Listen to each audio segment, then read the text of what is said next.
मेरे बहुत ही प्रिय साथियों, हृदय की गहराई से अभिनंदन, बहुत बहुत हार्दिक स्वागत। साथियों, आज हम चर्चा करेंगे कि यदि आप अपनी बेटी के लिए, यदि आप माता पिता हैं तो अपनी बेटी के लिए यदि आप दामाद ढूंढने जा रहे हैं तो आपके लिए ये एपिसोड दुनिया के किसी भी दूसरे कार्य से बहुत ज़्यादा महत्वपूर्ण होने जा रहा है। साथ ही यदि आप एक विवाह योग्य कन्या हैं तब भी आपके लिए दुनिया के किसी भी दूसरे कार्य, जी हाँ, आप इसको गौर से सुनिए, दुनिया के किसी भी दूसरे कार्य से बहुत ज़्यादा महत्वपूर्ण होने जा रहा है, क्योंकि सारे जो कार्य हैं वो इससे कम महत्वपूर्ण हैं। ये आपको ये एपिसोड देखने के बाद में या तो पता लग जाएगा या फिर आप किसी ऐसे व्यक्ति से मिलकर के ये पता कर सकते हैं जिसका कि दाम्पत्य जीवन खराब चल रहा है। साथियों, इस पर हम विस्तार से चर्चा करेंगे और 10 ऐसे बिंदुओं पर मैं चर्चा करूंगा जो कि मेरी खुद की प्रैक्टिस का निचोड़ है, ज्योतिष से भी थोड़ा सा ऊपर उठ करके है। और मैं आपसे दावा करना चाहूंगा कि इन 10 बिंदुओं का यदि आप ध्यान रखते हैं अपने लिए, आप यदि एक कन्या है तो पति का चयन करते समय, यदि आप एक चिंतित माता पिता तो दामाद का चयन करते समय, तो मैं आपको इस बात की गारंटी देना चाहता हूं कि आप अपने कार्य में बिल्कुल सफल होंगे। आप एक ऐसे दामाद का या ऐसे पति का चयन कर सकते हैं जो कभी भी आपको धोखा नहीं देगा, आपकी बेटी को बिल्कुल सुरक्षित और सुखी रखेगा। साथियों, एक जवान बेटी के माता पिता की क्या चिंता होती है, या तो वो स्वयं बहुत अच्छे से जानते हैं या मैं इसको बहुत अच्छे से जानता हूं, क्योंकि मेरे ही समक्ष वो अपनी बेटी की कुंडलियां लेकर के आते हैं। उनके मस्तक पर जो चिंता की रेखाएं होती है मैं उसको स्पष्ट देख सकता हूं। इसीलिए मैंने ये डिसीजन लिया है कि मैं एक ऐसा एपिसोड लेकर के आऊं जो आपको कुंडली मिलान से संबंधित सारे आपके शंका समाधान कर देता हो। साथियों, इस पर चर्चा करें इससे पहले एक बेहद ज़रूरी सूचना कि हम हमारे प्रत्येक एपिसोड के अंत में किसी न किसी जातक के प्रश्न का उत्तर देते हैं। तो इन प्रश्नों का उत्तर हम उन्हीं कमेंट्स में से चयन करते हैं जो कि एक तो 2 चीज़ों का ध्यान रखते हैं। प्रश्न लिखने से पहले #आचार्य चंद्रकांत इस शब्द का प्रयोग ज़रूर करें, और साथ ही जो एपिसोड के अंत में हम आपसे प्रश्न पूछेंगे उसका आप सही जवाब ज़रूर दें। और ये आप निश्चिंत रहिए, बहुत ही आसान प्रश्न आपके लिए होने जा रहा है।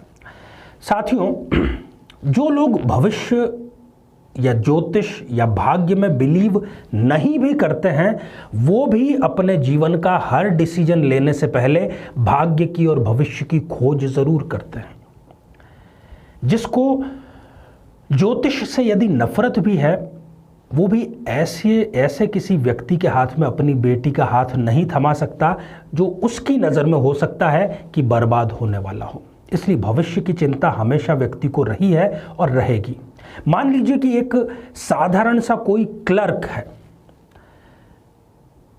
और उसका जो बेटा है उसका अभी अभी IIM अहमदाबाद में एडमिशन हुआ है, या किसी नामचीन IIT में एडमिशन हुआ है, या किसी बहुत अच्छे मेडिकल कॉलेज में एडमिशन हुआ भर ही है, अभी डिग्री उसके पास में नहीं है। फिर भी एक समझदार पिता अपनी बेटी का हाथ देते हुए उसको बिल्कुल भी, मुझे नहीं लगता कि वो सेकंड थॉट करेगा या दोबारा विचार करेगा, क्योंकि उसको पता है कि ये अब निश्चित रूप से एक अच्छा करियर बना लेगा। वो पिता को नहीं देख रहा है, वो बेटे के भविष्य को देख रहा है। मैं समझदार व्यक्ति की बात कर रहा हूँ। क्यों? क्योंकि उसको बेटे का भविष्य बिल्कुल सुरक्षित लग रहा है। ये बहुत अच्छी बात है, परंतु कई ऐसे भी लोग हैं हमारे समाज में जो सिर्फ पिता की या परिवार की हैसियत देख करके अपनी बेटी का ब्याह कर देते हैं। अगर किस्मत अच्छी रही तो सब ठीक होगा, परंतु ज़्यादातर इस प्रकार के मामलों में मैंने बाद में जाकर के उसको, बेटी को और उनके परिवार को पछताते हुए ही देखा है। मैं आपको 10 ऐसे बिंदु आपको बतलाऊंगा जिससे आप सुनिश्चित हो सकते हैं निश्चित रूप से विवाह से पहले। साथियों, जब मैं लोगों से मिलता हूं तो वो बहुत ही अजीब से तर्क देते हैं कि कैसे वो शादी के रिश्ते के समय किन किन चीज़ों की तरफ ध्यान दे रहे हैं। एक दाम्पत्य जीवन जब खराब हो गया एक बेटी का, तो उसके घर वाले सारे समक्ष मेरे बैठे हुए थे। तो मैंने उनसे यही पूछा कि आप जब लड़का देखने गए थे या जब लड़का आपने देखा तब क्या क्या चीज़ें आपने उनमें देखी थी। तो बड़े हास्यास्पद नज़ारे मेरे सामने आते हैं। कई बार तो लोग ये कहते हैं कि उसने आते ही हमारे चरण स्पर्श किए थे। आचार्य जी, आजकल कौन चरण स्पर्श करता है, इसलिए हमने उससे प्रभावित होकर के विवाह कर दिया। कई कहते हैं कि उसने बाल बहुत अच्छे बना रखे थे। आजकल के जो नौजवान हैं वो बाल बिखेर करके रखते हैं, और सही बाल बनाए हुए तो हमने लगा कि ये अच्छी बात है और हमने उसका विवाह कर दिया। कोई कहता है कि उसने फॉर्मल ड्रेस पहनी हुई थी, कोई जीन्स टी शर्ट नहीं डाली हुई थी, इसलिए हमको लगा कि वो अच्छा लड़का है और हमने विवाह कर दिया। इस प्रकार के कारण हैं। आप सोच सकते हैं कि कैसे कैसे डिसीजन एक बेटी के विवाह का लोग आज भी ले रहे हैं। साथियों, आज किसी का स्वास्थ्य कैसा है वो आप आसानी से पता लगाया जा सकता है, कोई भी लगा सकता है, परंतु भविष्य में स्वास्थ्य कैसा होगा इसके लिए आपको ज्योतिष का ही सहारा लेना होगा। आज कोई व्यक्ति बहुत समृद्धशाली है, वो उसकी समृद्धि कब तक बनी रहेगी उसके लिए आपको ज्योतिष का ही सहारा लेना होगा। उस व्यक्ति के मित्र कैसे हैं, उसको साहित्य किस प्रकार का पसंद है, ये बातें जानना भी जरूरी है। अभी उसकी कितनी संपत्ति है इसका तो अंदाजा आप उसकी रजिस्ट्रियों की संख्या से लगा सकते हैं, पर भविष्य में वो संपत्ति उसके पास बनी रहेगी या नहीं, ये ज्योतिष के माध्यम से ही केवल पता लगाया जा सकता है। अभी कोई व्यक्ति शराब नहीं पीता, नशा नहीं करता, भविष्य में क्या वो नशा करने लगेगा इसका पता ज्योतिष के माध्यम से ही लगाया जा सकता है। अभी हो सकता है कि वो बहुत उच्च पद पर हो, उसका उच्च पद कब तक रहेगा या चला जाएगा इसका पता ज्योतिष के माध्यम से ही लगाया जा सकता है। उसकी विरासत, बाकी तमाम चीज़ों का पता आपको ज्योतिष के माध्यम से ही लगाना पड़ेगा। अभी कोई विदेश में है, विदेश में वो कब तक रहेगा, विदेश में रहते हुए सक्सेसफुल होगा या नहीं, इसके लिए आपको ज्योतिष का ही सहारा लेना होगा। अब मैं आज के मुद्दे की बात पर आता हूं। 10 ऐसे बिंदु जब भी आप किसी ज्योतिषी के पास में जाते हैं तो उससे ये मत पूछिए कि ये कुंडली मिल रही है या नहीं मिल रही। आप उससे ये 10 प्रश्न पूछ लीजिए और इनका उत्तर ज्योतिष में है। कोई ज्योतिषी ये मना नहीं कर सकता कि इनका पता नहीं लगाया जा सकता।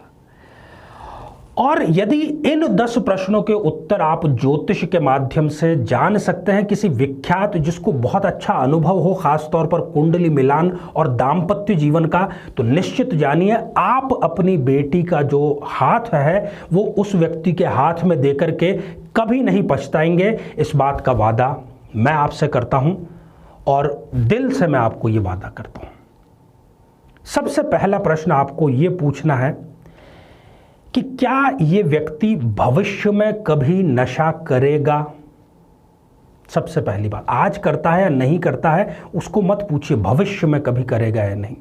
आमतौर पर होता यह है कि जब लड़का देखने जाते हैं उससे पूछे, यदि वो रोजाना शराब पीता होगा तब भी वो कहेगा कि मैं कभी कभी पीता हूं, और जो कभी कभी पीता है वो कहेगा मैं हाथ ही नहीं लगाता। वो कभी आपको सच्चाई नहीं बतलाएगा, सच्चाई आपकी बेटी ही बताएगी कुछ समय उसके साथ में गुजारने के बाद। ऐसी नौबत ना आए इसलिए आप ज्योतिषी से ये पहला प्रश्न जरूर करें।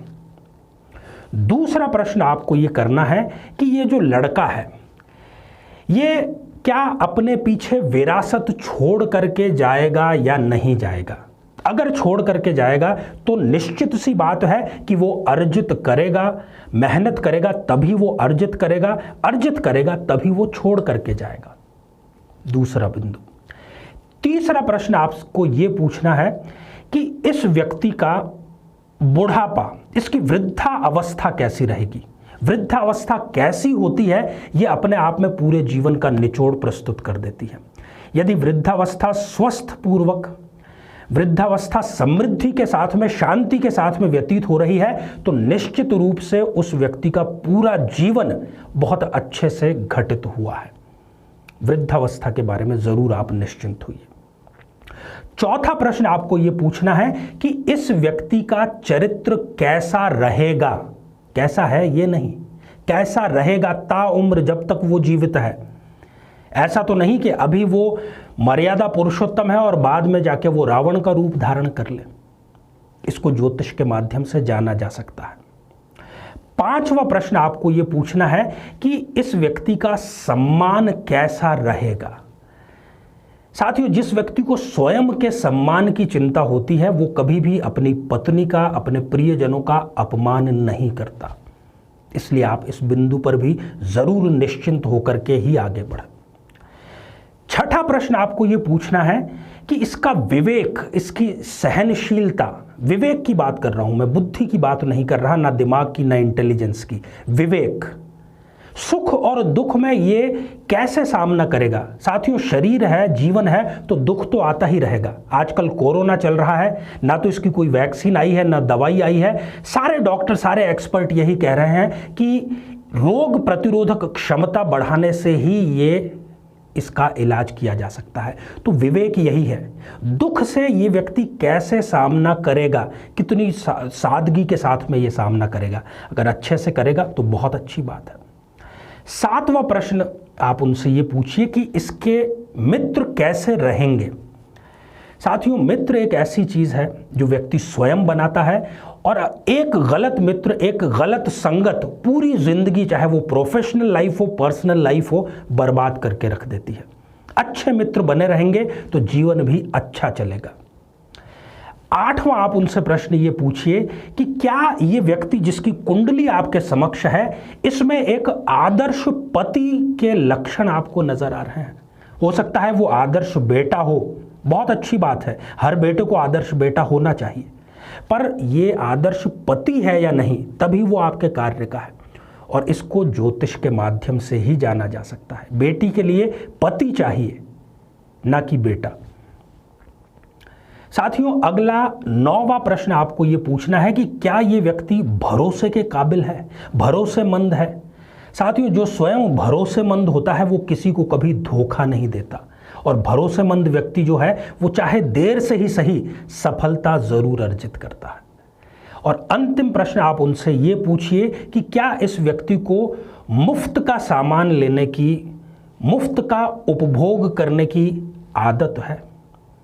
साथियों, इसको आप दहेज से जोड़ लें, और इसके साथ ही दहेज से ना भी जोड़ें तो जिस व्यक्ति की मानसिकता हमेशा मुफ्त में कुछ प्राप्त करने की होती है, ना तो वो स्वयं सुखी रहेगा, ना किसी को सुखी रहने देगा, ना वो आपकी बेटी को कभी सुखी रखेगा। इन सभी प्रश्नों को आप ज्योतिषी से जरूर पूछिए, और फिर ये सारे आप यदि इसको सही और सकारात्मक उत्तर पाते हैं तो आप अपनी बेटी का हाथ उसको थमा सकते हैं। साथियों, ये स्वर्णिम 10 सूत्र मैंने आपको दिए। आइए अब हम बढ़ते हैं आज के हमारे कमेंट के चरण की ओर। आज हमने कमेंट शामिल किया है चेतना शर्मा जी का, जो कि उन्होंने लिखा है करनाल हरियाणा से। चेतना जी, आपने जानना चाहा है कि क्या आप एक वकील बन पाएंगी। बिल्कुल निश्चित रूप से आप बन पाएंगी, बहुत अच्छे योग है। आपको पक्षियों को हमेशा दाना देना चाहिए। साथियों, अब आप आज का प्रश्न सुन लीजिए कि आज मैंने कितने प्रश्नों की चर्चा की है, उसकी संख्या केवल आपको बताना है। तो साथियों, आप इससे निश्चित रूप से लाभ उठाइए।